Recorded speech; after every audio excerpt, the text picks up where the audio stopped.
नमस्कार, राम राम। आज भीमराव अंबेडकर और कुछ अन्य महापुरुषों के बारे में बात करना चाहूँगा। यह एक अत्यंत ही महत्वपूर्ण विषय है, जिस पर लोग आम तौर पर विचारते नहीं। प्रश्न ये है कि कुछ लोग जो भीमराव अंबेडकर का अपमान करते रहते हैं, वे लोग कौन हैं और कौन इस अपमान का कारण है? किसके कारण से ये अपमान हो जाता है उनका? जो हम छिटपुट घटनाएँ देखते हैं इस देश में, कि कभी मूर्ति भंजन हो गया या उनकी जो प्रतिमा है उसके साथ छेड़छाड़ की गई, कुछ इस तरह की बातें या कुछ अनर्गल टिप्पणियां हमें सुनने को मिलती हैं। तब फिर हमें विचार करना चाहिए कि ऐसा क्यों होता है, या भीमराव अंबेडकर के अपमान के पीछे कौन है।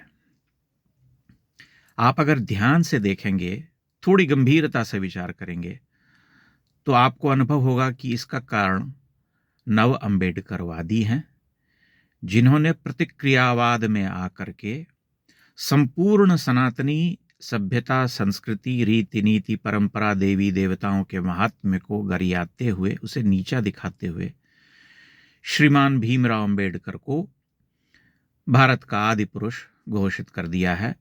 बुद्धावतार, बोधिसत्व और उनकी आरती चालीसा आदि करने लगे हैं।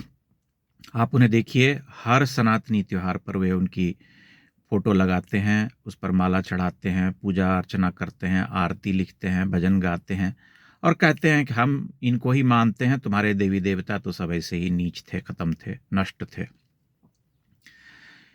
जब हम इस तरह का आचरण करते हैं, तब अन्य प्रतिक्रियावादी शक्तियों को उठने का अवसर स्वतः ही दे देते हैं, क्योंकि जब आप निरंतर किसी हजारों हजार वर्ष पुरानी सभ्यता संस्कृति को गरियाएंगे, भगवान राम, कृष्ण, बुद्ध तो खैर नहीं, लेकिन आदि शंकर से लेकर के तमाम बड़े ऋषि मुनियों, महात्माओं, अध्येताओं, बड़े बड़े सम्राटों, जिन्होंने अपना पूरा जीवन होम कर दिया इस देश के लिए, बलिदान देने वाले, अपना रक्त बहाने वाले, सबको खारिज करके, सबको एक सांचे में बिठा करके आप कहेंगे कि नहीं नहीं, सभी खराब थे, केवल यही अच्छे हैं, तब अन्य शक्तियां भी सिर उठाने लगती हैं। ये ईश्वरवाद में परिणत करना या ईश्वर बना देना किसी महापुरुष को, ये ठीक बात नहीं होती है, क्योंकि इससे हमेशा उसके नुकसान होते हैं। हम सभी जानते हैं कि भीमराव अंबेडकर एक महापुरुष थे, जिन्होंने एक समय में दलितों उद्धार के लिए बहुत कार्य किए।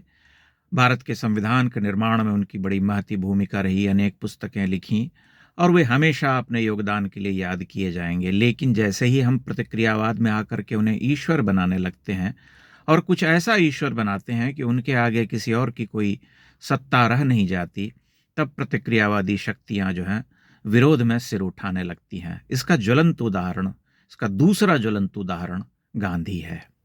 आप देख लीजिए, 1940 के दशक में ही गांधी के ऊपर गंभीर प्रश्न उठने लगे थे इस देश में। जब आज़ादी का समय आया, 1947 के समय की बात कर रहा हूं, तब उनकी पक्षपातपूर्ण नीतियों के कारण लोग उनसे सवाल कर रहे थे और उनके विरोधियों की संख्या भी इस देश में बहुत अधिक हो गई थी।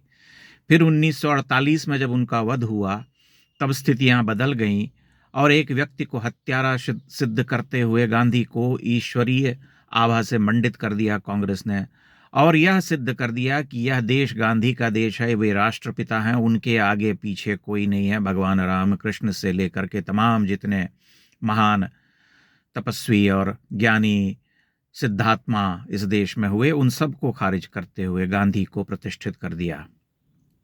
एक ऐसी छवि को गढ़ दिया जो छवि सच्ची नहीं थी।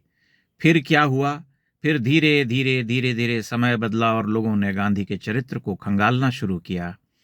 एक समय में पुस्तकें बहुत कम उपलब्ध होती थीं। हमारे 40-50 वर्ष पीछे अगर हम लौटें तो हम देखते थे कि हमारे पास पुस्तकें उतनी आसानी से उपलब्ध नहीं होती थीं, पुस्तकालयों तक रहती थीं, कम पुस्तक विक्रेता थे और कुछ भी इंटरनेट जैसी कोई चीज़ नहीं थी, इसलिए उपलब्धता कम होती थी लोगों तक, कम लोग ही पढ़ पाते थे और बहुत सारे सत्य को छिपा लिया गया था कांग्रेस के राज में। लेकिन अब समय बदलने के साथ जब सब कुछ उपलब्ध हो गया और एक क्लिक पर सब कुछ जो है हम पढ़ सकते हैं, बहुत कुछ पढ़ सकते हैं, तब गांधी के चरित्र का सच भी सामने आने लगा। और आज यह स्थिति है कि जिस देश में 80% लोग गांधी को बहुत महान और पूजते थे, उसी देश में गांधी आज 80% से अधिक लोगों के द्वारा प्रश्नों के घेरे में लाए जा चुके हैं, बल्कि उनकी कठोर भर्त्सना और निंदा होने लगी है, लोग गाली गलौज करने लगे हैं। तब हमें समझना चाहिए कि ऐसा क्यों हुआ, क्योंकि हमने मिथ्या महिमा मंडन किया था, एक ईश्वरीय आभा से उन्हें जो है ढकने की कोशिश की थी कि नहीं, इनके अलावा एको हम द्वितीयो नास्ति वाला कॉन्सेप्ट जिसे हम कहते हैं। इस चक्कर में गांधी का जो भी श्वेत या धवल पक्ष था वह भी गौण होता चला गया। अब लोग जो है उनको सिरे से खारिज करते हैं या नकार देते हैं। अब हम सावरकर को लेते हैं। एक समय में कांग्रेस के राज में सावरकर की जैसी भी स्थिति थी, बुरी नहीं थी। इंदिरा गांधी ने उनके नाम से डाक टिकट जारी किया था या उन्हें एक महान स्वतंत्रता सेनानी की गरिमा से प्रतिष्ठित किया था। लेकिन फिर समय बदला और समय बदलने के बाद जब उनके पोते भारत की राजनीति में आए, तब उन्होंने अल्ट्रा लेफ्टिस्ट होते हुए सावरकर को गरियाना शुरू कर दिया। उनकी छवि को धूमिल करने के लिए नीचे गिरते चले गए। तब लोग प्रतिक्रियावाद में सामने आए और उन्होंने सावरकर के जीवन को खंगालना शुरू किया।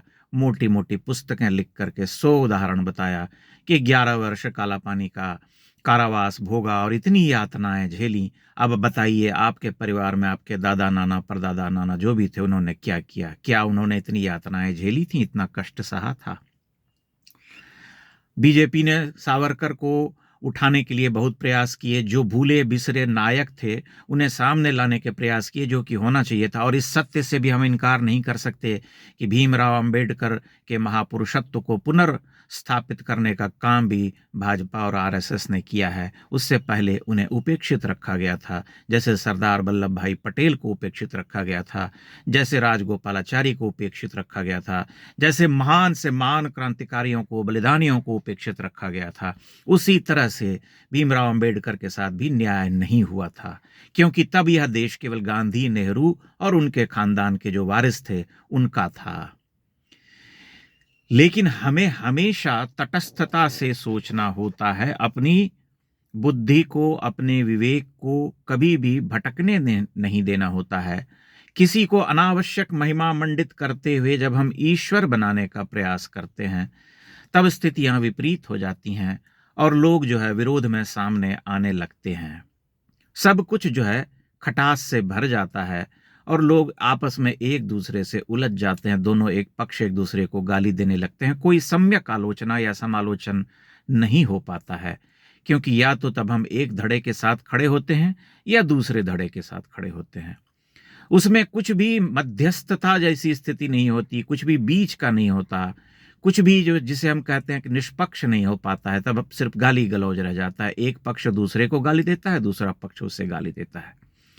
इसलिए हमें गंभीरता से विचार करना चाहिए कि अंधभक्ति में डूब करके हमें किसी भी महापुरुष को ईश्वर बनाने की कुचेष्टा नहीं करना चाहिए। ये गांधी के साथ हुआ, ये अभी अंबेडकर के साथ हो रहा है, आने वाले समय में किसी और महापुरुष के साथ हो सकता है संघ के लोग करें कुछ ऐसा। सावरकर को भी तभी तक महिमा मंडित करना चाहिए जभी तक हम उसे पचा सकें और उस सत्य के साथ रह सकें। हो सकता है कि उनके जीवन का कोई ऐसा पक्ष हो या बहुत सारे ऐसे पक्ष हों जो हमें स्वीकार्य न हो या आदर्श न हो जो। इसलिए हमें बहुत ढंग से सोच विचार करके इतिहास को बरतना पड़ता है, इतिहास पुरुषों को देखना पड़ता है। जब हम दुराग्रही होते हैं, जब हम केवल अपने मत की प्रतिष्ठा करना चाहते हैं या यह प्रयास करते हैं कि हमारे प्रिय पुरुष जो थे, हमारे महापुरुष जो थे, वही एकमात्र महापुरुष थे और उनके आगे किसी की कोई सत्ता नहीं थी, तब स्थितियां खराब होने लगती हैं और लोग विरोध में सामने आने लगते हैं।